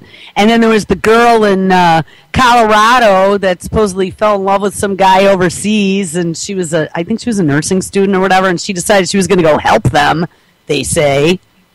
Who knows? Jihadi online magazines and blogs repeatedly making clear New York, Washington, Houston, Chicago, Atlanta, and other American cities remain prime extremist targets. And Deb, you actually have a picture from pages of one of these notebooks. I mean, this is really organized, put in a spiral notebook. What's amazing is that this is their online magazine. You can see how well done it is. I mean, it almost looks like like a female jihadi put this out. This is the kind of thing you'd have in And you know, they really are trying to spin that with that Jihad Jane out of Colorado. That was like the big thing. It was a woman. Nobody is safe. It could be anybody. Right. So now they're going after the women jihadists. Mm-hmm. That's crazy. Nobody is beyond suspicion. Next will be the toddler. Yeah, well, they're already picking out kids. Kid has an airsoft gun. That's Kid true. has the Pop-Tart chewed in the shape of a gun. They've been working on them already. And there's one other story, too, about that we always talk about the 230-point facial recognition. There was a video yesterday that came out about, all the new video games, and we know this, right? We're like, what was his name? Paul Joseph Watson, where he did the Xbox with my dong. Yeah. I mean, they'll see your dong. You know what? I should play that video for the end of the show. I love that. I love his accent, too, and he was hysterical. He's so cute. Yeah. Oh my God. Here, love his accent. Interesting is they keep coming back to the same attacks. They keep coming back to these pipe bombs, the car bombs, the pressure cooker bombs. So it's not like they're getting more creative in their attacks. But what they are doing is they're trying to, again, indoctrinate young jihadis to say, do a pipe, do a car, and so that's what they're really doing. And as you heard Paul Cruikshank say, right now in the United States, it's isolated people, independent people who may be disenfranchised, maybe upset, maybe extremist. The real fear is if ISIS lets out mobilizes an army to say, we want all you lone wolves to act and act now. That is an even greater game changer. And you know what's frightening about what she just said? If you really dig into all this mind control shit that DARPA's been working on with using frequencies and light pulses to be able to remove and insert memories, who's to say that they aren't the ones that are doing some sort of mind control right now? That's right. I'm saying that. Always. Yeah, what do they call them? Sleepers, right? Yes. Sleeper agents? And what they are is like, all they got to do is send out whatever signal they've got to the mind control agent, and then bam, they're instantly activated, and they're trained assassins, or they're trained. Like the whole Bourne legacy was about that type of stuff. That's and though it was right. only a movie, I don't think that that's all science fiction. And from everything that I've read now, digging in the last 4 years into this DARPA technology, it's not beyond science. It absolutely is not. How movies are becoming reality now. I've got first freaking hand experience in this field. Well, with your friends. With my friend, and exactly. and it's unequivocal truth that this is going on and has been going on for a long time. I don't know. This shit is just so beyond unreal right now. It is. It's like a science fiction movie that's being played out. Usually when the FBI sets up one of these jihadis, I instantly think mind control victim. Honestly, I mean, that's my go-to thing, because this is in every instance, this is what we find. Well, and how mysteriously, after they get caught, a lot of them all of a sudden lose their ability to speak because their throat's been slashed, or or they're drugged up. Yeah, or belief, like all these incapacitated. That's right. Right, the shooters, they're like all drugged out on psychotropics, yeah. Yeah. And they're barely able to speak, like, the Colorado shooter dude, and I mean, all of them. Sandy Hook. Timothy McVeigh. His freaking psychiatrist was the leading top mind control psychiatrist in the country at that time. There you go. I mean, it's just over and over and over we see this. And so now psychiatrists and your doctors are the ones who are supposed to be determining your mental health status. Yeah, the Fort Hood shooter, same damn thing. Yeah, the Fort Hood shooter, I just saw a clip probably about a week ago that he wrote a letter to ISIS. See? It's the same shit over and over and over. And they get these, I don't know. It's all like trauma-based mind control, honestly. It is. No, it is. It is. And now they're pushing the red button again. Anniversary of 9/11 just passed. Bing, bing, bing, bing. Mm-hmm. Here's one more. New ISIS video threatens the U.S. Oh, if they could just lay on the shit any thicker. Oh, hold on. And I mean, it is. It's like a big layer of shit. It is. And people are eating it up. That's kind of gross. Well, that's why we're sifting through it right now, trying to... There's just too much. I mean, I could sit here for 4 hours going through the stuff with you guys. We're trying to pick out little nuggets of truth. Could you imagine if we only did a 1 day a week show? I think I would go insane. Seriously, there are some people on this network that do 1 day a week. I could not do it. Right. This is like my therapy. No one in my household or my family really wants to hear any of this shit, right? Nobody wants to hear it. Though, Pops, if you're listening, hey, he does listen if he's home. I don't know if he believes it. Sometimes he does. If he doesn't sit in front of Fox News for too long, he actually starts to get it. But, as soon as you start looking at Fox News, it all goes out the window. Yeah, well, Fox, I don't know what Fox does to people's brains, but it does something. Yes, it does. But, if I only did 1 day a week, I think I'd be ready to explode before the next show. I'd be doing podcasts in between. All right, here. New ISIS video threatens the U.S. The video is slick, fast, and precisely the kind of packaging we've come to expect from ISIS. Right, all right. And if you remember, the very first video, first time we heard about ISIS, they came out talking about just how well financed they are and how these are like Hollywood movies. Do you remember that? Yes. Yeah, so did you just hear what he said? Like the snake video. And here's the thing, we got such a Hollywood mindset in this country, right? People are just sucked in by not only special effects for movies, right? I mean, the more explosions, the more dollars you're going to get in your weekend receipts for the movie theater. But these kids with these video games have all been desensitized to violence, and it gets their adrenaline flowing. Remember the couple shows I went into, all the brain chemicals that are activated by being exposed to this stuff? And how it starts to make you immune. And it's the same brain center that controls addiction, like with cocaine and that type of stuff. That's right. It's endorphins. It releases all this shit. So when they see this, there is a physical response that happens as they're producing this shit and putting it out on mainstream television. Yeah. The video is slick, fast, and precisely the kind of packaging we've come to expect from ISIS. About a minute long, it suggests the terrorist group would ravage U.S. ground troops. But key scenes like this one showing an explosion and this one showing fighters at a corner are repeated as if the filmmakers had limited clips. And time and again, walls of fire are simply visually imposed upon images of Americans.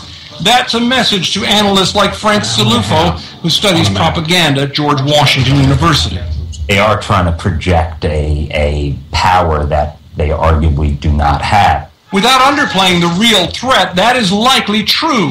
The ISIS army pushes shocking videos of beheadings and videos like this one showing a Syrian jet they claim to have shot down. But that does not mean they could handle a head-on battle with coalition forces. Here's what's getting me about this. This is absolute Orwellian speak here. We have the propagandists who are creating this propaganda talking about how these other guys are propagandizing us. Right. You get that? Like, they're taking it and flipping it right around as they're propagandizing us. Yes. And it's now legal, remember. It's double speak and double think and the whole Orwellian thing. Yes. It sure is. So what is the goal? One, to try to recruit and radicalize others to their aberrant cause, notably Westerners. It's also intended to signal fear to the audiences they're trying to communicate to, in this case. Fear button. It's the United States. And it's also being used to fundraise and to ultimately try to incite some of our own homegrown jihadist threats. And there is one other big goal in releasing a video such as this, getting people to share it on the internet, spreading the message to audiences far beyond the reach of ISIS. So, you know what? Oh, the sharing down that pesky internet, man.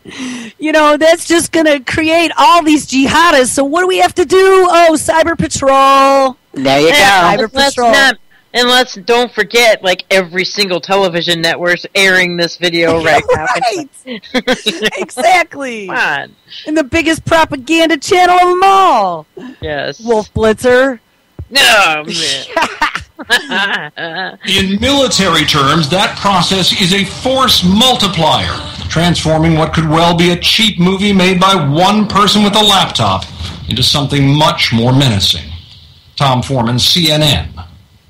Oh, we better get rid of the cheap movie editing software on any of those people's laptops then, too. That's right. Oh, God. I think I'm going to need a nap after this show. I'm kind of thinking that myself, but I got to go to work immediately. Oh, no. I know. I have errands to run today. Okay, so where do we take it from here? We are just about getting to the end. We got about 6 minutes. I do have Paul Joseph Watson queued up. It's a 2-minute video, so we'll listen to it at the end. But here in the middle of all this, the World Health Organization comes out and says... Addressing the Ebola outbreak in West Africa, World Health Organization officials didn't mince words. This health crisis we face is unparalleled in modern times. So there you go. Oh, God. Unparalleled, but let's just keep all the planes flying. Let's let them all into the country. Assistant Director General Bruce Aylward says Ebola is spreading at an exponential rate. With 5,000 now infected, twice the number when we met a couple of weeks ago. Over 2,500 dead, nearly twice the number of when we met a couple of weeks ago. You start to get a sense of the rapid escalation now we're seeing of the virus. And it's not just the number impacted that has gone up. So has the cost for containing the virus. Dr. David Nabarro is the UN Senior Coordinator for Ebola. The amount for which we have requested was around $100 million a month ago, and now it's $1 billion. Oh, holy shit, $1 billion? 10 times in a month. And to not feed to the people or give them water or anything. In last month has doubled in size. The U.S. says it will send 3,000 troops to help tackle the outbreak, with a major deployment to Liberia, where the virus is spreading at lightning speed. They're going to shoot the virus? I guess. Was it the $1 billion? And in a week. Just in 1 month. No, he said a week. Yeah, he did say a week. What? How in the hell is that possible? I told you. There was a story that I posted on Before the First Cup last week or the week before where they had said that they discovered that the virus was mutating 300 times, passing from one host to the next. Never before seen. 300 times. What the hell did they release? They released it. It has to be. This is not natural fruit bat. Fruit bat originated. And I don't know if SLC ever had time to look into like the history of fruit bats. That was a homework assignment. I really still want to know if that infographic video that we listened to a few weeks ago that said that fruit bats are immune to everything, but they're like carriers and they spread shit everywhere and blah, blah, blah. I still think that it's a load of shit. Yeah, sure. Just like monkeys and AIDS is a load of shit. Yeah, well, I saw too that in one of the African nations, they all had to get rid of their little monkeys. You know, those in any of the what do you call it? Indiana Jones movies, those cute little monkeys that play their thing. Yeah, because they were afraid that they'd be spreading Ebola. Yeah. All right, so last but not least, and we are at the 2-minute warning. So we have all of this facial recognition software, and we are jihadi-isting our youth. And Mr. Paul Joseph Watson, if it plays, please. The new Xbox One, set to be released later this week, can see your penis. That's the shocking discovery made by Fast Company Design's Mark Wilson. After uploading a video analysis of the new console's features, Wilson wrote, quote, "While I'd intended to post the above tech demo of the improved Kinect from Microsoft Research, I noticed alongside the intricacies of a hoodie and jeans, and there's no graceful way to say this, a dong. That's right, the Kinect system's infrared camera is now so sensitive that similar to a TSA millimeter wave body scanner, it shows a clear outline of your genitalia. Wilson also reveals his embarrassment in noticing how the system picked up the outline of his own penis during Xbox One testing at Microsoft's campus in... Taken on its own, this might be easy to dismiss, but when you consider the fact that Microsoft, maker of the Xbox, was deeply embroiled in the NSA wiretapping scandal, allowing the snooping agency backdoor access to spy on users of its services, things begin to get unsettling. The user will not be able to power on the new Xbox One without first enabling Kinect and standing in front of its camera. The system also requires that it be connected to the internet at least once every 24 hours. The device will also track your eye movements to record which ads you watch, as well as using its array of microphones to enable voice interactivity and distinguish your voice from other people in the room. So I guess we just have to trust that Microsoft won't record and pass on the audio of our conversations to the NSA, just like it did with the data of other individuals who used its Microsoft services. Reports have emerged today that NAMBLA, the North American Man-Boy Love Association, have put order for the new Xbox One, exhausting current supply. Okay, that's a joke, but you see where I'm heading. Wilson himself notes that whereas Microsoft, aware that children could be targeted by pedophiles, have banned topics or content of a sexual nature on its gamer tags and profiles, they don't seem to be as concerned about the fact that their console has the capability to perform a rudimentary strip search of all its users. Check us out on Twitter at twitter.com/prisonplanet. I'm Paul Joseph Watson reporting for Infowars.com. Oh my God. I love that clip. I can't help it. Me too. His accent and the way he just says it cracks me the hell up. It's great. But it's right on the money though, I mean. It sure is, you know. And trust me, I mean, now they're doing facial recognition as well as these body scans. So this is all going to get just really freaking great. And eye tracker movements, holy crap. Yeah, and it's got to log in once every 24 hours. It's awesome. Well, remember they were gonna send you ads, like if you were sitting with your girlfriend, they would send you romance ads. They're already doing that stuff. Yeah. Open mics. Yeah. So everybody, make sure you stick around. I can't believe we made it to the end. Hope you enjoyed the show today. There was just way too much. But Mr. Kevin Blanche is up next, and he's going to come live to us from New York City. I'm not sure what he was doing there today, but he was on his way there yesterday. Then we have Nuclear Hot Seat with Libby Haleve, her random replay, and I put some new episodes in there. Mr. John Stokes, Mr. Jack Blood, The Ocelli Effect at 6 p.m., Jefferson Republic Radio. If you haven't caught that yet, that's Gary Lake's new show at 8 p.m. Eastern, Double Crossed with Drew and Chuck, and then Off Grid Journey at 11. So it'll be a good night of radio. Thank you, ladies, for being here today. Thank you, everyone, for listening. Have a happy Thursday. Bye-bye, everybody. Thanks, guys. Take care. Have a good day.